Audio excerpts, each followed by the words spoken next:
नमस्कार दोस्तों, मैं गजानन सनी। इस वीडियो में आपको बताऊंगा आर्टिकल्स ऑफ प्रेसिडेंट, राष्ट्रपति के अनुच्छेद। दोस्तों, हमारी जो कॉन्स्टिट्यूशन है, इंडियन कॉन्स्टिट्यूशन, उसमें 22 भाग 22 पार्ट्स हैं, 395 अनुच्छेद हैं, आर्टिकल्स हैं और 12 शेड्यूल्स हैं, यानी सूचियाँ हैं। ठीक है दोस्तों, मैं आपको बता रहा हूँ articles of president of India. दोस्तों, सबसे पहले तो बता दूँ, हमारा जो कॉन्स्टिट्यूशन है, संविधान, उसके भाग 5, संविधान के भाग 5 में अनुच्छेद 52 से लेके 62 तक राष्ट्रपति का उल्लेख है। अनुच्छेद 52 से 62 तक राष्ट्रपति का उल्लेख है, लेकिन और बहुत सारे इंपॉर्टेंट आर्टिकल्स हैं जो अलग अलग जगह दिए हुए हैं, तो मैं उनको आपको एक एक बताऊंगा। दोस्तों, सबसे पहले है अनुच्छेद 52, आर्टिकल 52।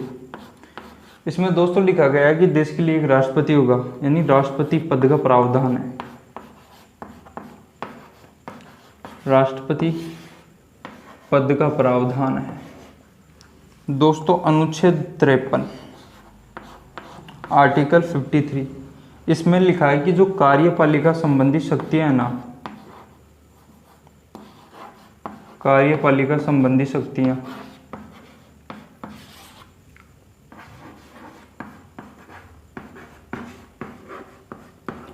वो राष्ट्रपति में निहित होंगी। कार्यपालिका संबंधी शक्तियां राष्ट्रपति में निहित होंगी।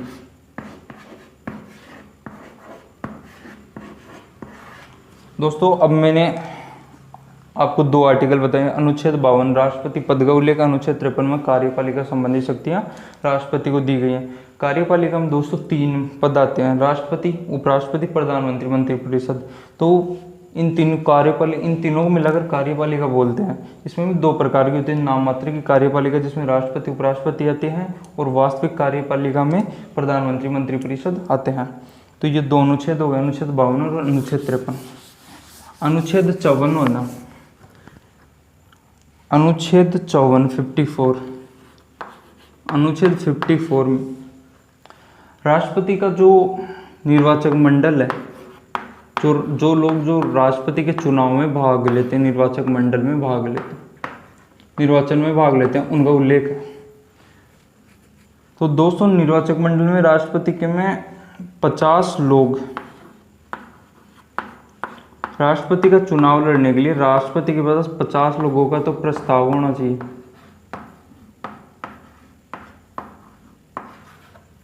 और 50 लोगों का उसके पास समर्थन होना चाहिए। 50 लोगों का समर्थन होना चाहिए। चुनाव, राष्ट्रपति का चुनाव लड़ने के लिए राष्ट्रपति के 50 लोगों का तो प्रस्ताव होना चाहिए, 50 का समर्थन होना चाहिए। दोस्तों, जो हमारी संसद है उसके 2 सदन है। संसद के दोनों सदन, राज्यसभा, लोकसभा, राज्यसभा और लोकसभा, इनके जो चुने हुए सदस्य हैं, राज्यसभा के 233 और लोकसभा के 543। एक तो ये राष्ट्रपति चुनाव में भाग लेंगे, एक हमारे देश में जितने भी विधानसभा है ना, उन सबके जो सदस्य हैं, जो विधायक है, वो 4120 ये लोग प्लस 543 ये और 233 ये लोग राष्ट्रपति के चुनाव में भाग लेते हैं। तो यह है अनुच्छेद 54, राष्ट्रपति के निर्वाचक मंडल का उल्लेख है, जिसमें 50 लोगों का प्रस्ताव और 50 लोगों का समर्थन होना चाहिए। राष्ट्रपति के जो चुनाव है उसमें संसद के दोनों सदनों के चुने हुए सदस्य और राज्यों की विधानसभाओं के चुने हुए सदस्य भाग लेते हैं। यह अनुच्छेद 54। अनुच्छेद 55 में राष्ट्रपति की चुनाव पद्धति का उल्लेख है। अनुच्छेद 55 में चुनाव पद्धति, दरअसल दोस्तों ये चुनाव पद्धति आयरलैंड से ग्रहण की हुई है। हमारे संविधान में आयरलैंड से ग्रहण की गई है, और इस चुनाव पद्धति का नाम है एकल संक्रमणीय आनुपातिक। एकल संक्रमणीय आनुपातिक।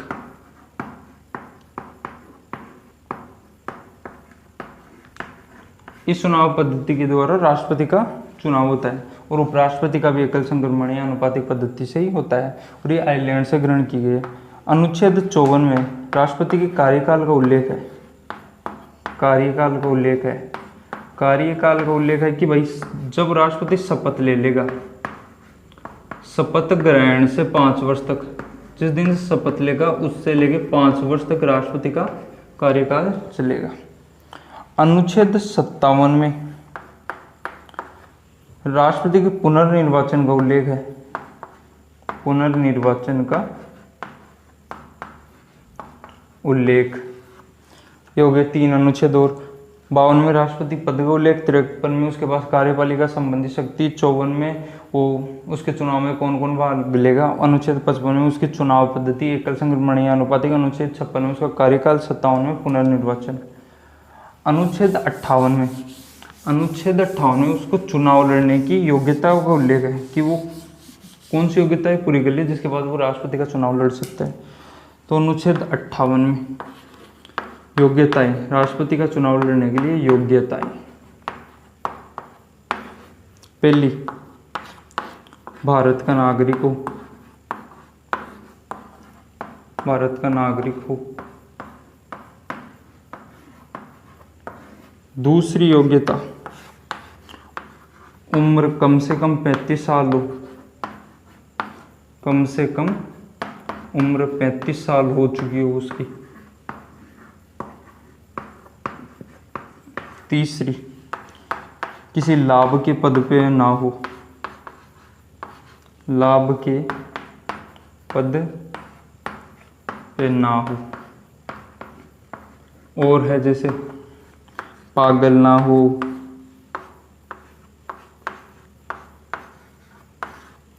ऐसे और बहुत सारी, लेकिन इम्पोर्टेंट ये 3 ही है। भारत का नागरिक होना चाहिए, उम्र 35 वर्ष और किसी लाभ के पद पे ना हो।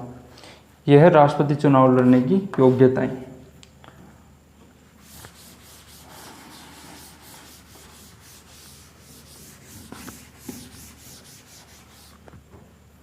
अनुच्छेद 59 कोई इम्पोर्टेंट नहीं है। अनुच्छेद 60, अनुच्छेद 60 में जो हमारी सुप्रीम कोर्ट है, सुप्रीम कोर्ट, उसका जो मुख्य न्यायाधीश है, मुख्य न्यायाधीश वर्तमान में है डीवाई चंद्रचूड़। वर्तमान में सुप्रीम कोर्ट के मुख्य न्यायाधीश है डीवाई चंद्रचूड़। तो राष्ट्रपति को अनुच्छेद 60 में सुप्रीम कोर्ट का मुख्य न्यायाधीश शपथ दिलाएगा। राष्ट्रपति को मुख्य न्यायाधीश सुप्रीम कोर्ट का राष्ट्रपति को शपथ दिलाता है। अनुच्छेद 61, अनुच्छेद 61 में राष्ट्रपति पर महाभियोग, कि राष्ट्रपति को कैसे पद से हटाया जा सकता है समय से पहले। राष्ट्रपति के महाभियोग का उल्लेख है अनुच्छेद 61 में। अनुच्छेद 62 में लिखा हुआ है कि जो नॉर्मली राष्ट्रपति अपना कार्यकाल पूरा कर लेता है उससे पहले चुनाव हो जाने चाहिए ताकि राष्ट्रपति का पद खाली ना हो। कार्यकाल जैसे 5 साल से पहले होने से पहले चुनाव हो जाने चाहिए। कार्यकाल पूरा होने से पहले चुनाव हो जाने चाहिए राष्ट्रपति के ताकि पद खाली न रहे। अनुच्छेद 60 में सुप्रीम कोर्ट का मुख्य न्यायाधीश राष्ट्रपति को शपथ दिलाएगा। अनुच्छेद 61 में राष्ट्रपति के महाभियोग का उल्लेख। अनुच्छेद 62 में कार्यकाल से पहले पूरा होने से पहले चुनाव हो जाने चाहिए ताकि पद खाली नहीं रहे। अनुच्छेद 63 अब उपराष्ट्रपति आ जाता है, लेकिन राष्ट्रपति के कुछ इंपॉर्टेंट और हैं जैसे अनुच्छेद 72।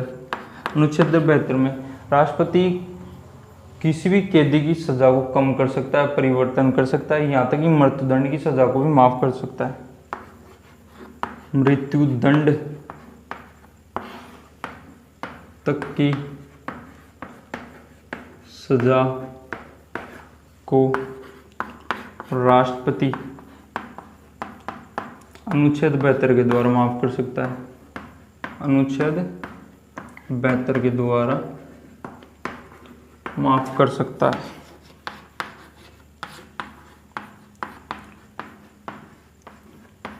ठीक है। अनुच्छेद 111 में राष्ट्रपति को वीटो पावर दिया गया है। वीटो पावर दिया गया कि संसद में कोई भी बिल पेश होगा वो राष्ट्रपति के पास आता है, राष्ट्रपति उस पर चाहे तो साइन करे चाहे ना करे, चाहे उसको अपने पास रख ले, इसे बोलते हैं वीटो पावर। और ये वीटो पावर राष्ट्रपति को अनुच्छेद 111 में दिया गया है। अनुच्छेद 108, अनुच्छेद 108 में राष्ट्रपति संसद की संयुक्त बैठक बुला सकता है। संसद की संयुक्त बैठक बुला सकता है, दोनों सदनों की संयुक्त बैठक, लेकिन धन विधेयक के मामले में वो संयुक्त बैठक नहीं बुला सकता। अनुच्छेद 111 में राष्ट्रपति को वीटो पावर को लेकर 108 में वो संयुक्त बैठक बुला सकता है। संसद के अनुच्छेद 72 में वो उसे सजा को माफ करने, कम करने और परिवर्तन करने का अधिकार दिया गया है।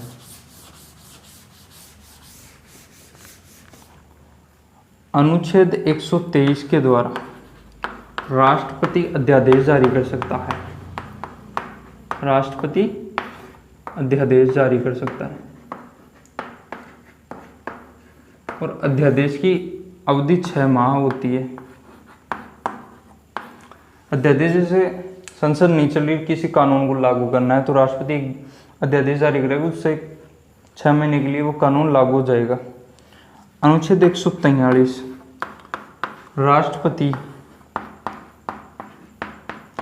राष्ट्रपति किसी मामले में सुप्रीम कोर्ट से परामर्श मांग सकता है, उच्चतम न्यायालय से परामर्श मांग सकता है, मांग सकता है।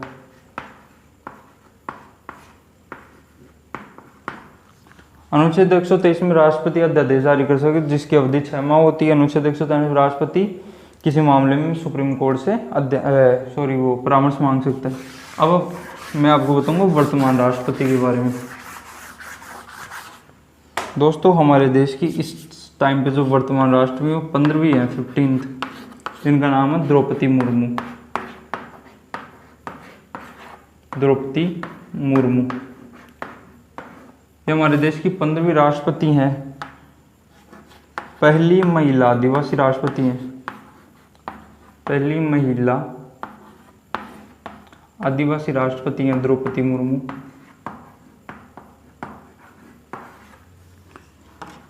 ये संथाल जनजाति से हैं, संथाल जनजाति से हैं। ये मूल रूप से उड़ीसा से हैं, मूल रूप से उड़ीसा की हैं, लेकिन राष्ट्रपति बनने से पहले झारखंड की राज्यपाल थी। झारखंड की राज्यपाल थी राष्ट्रपति बनने से पहले। ठीक है दोस्तों।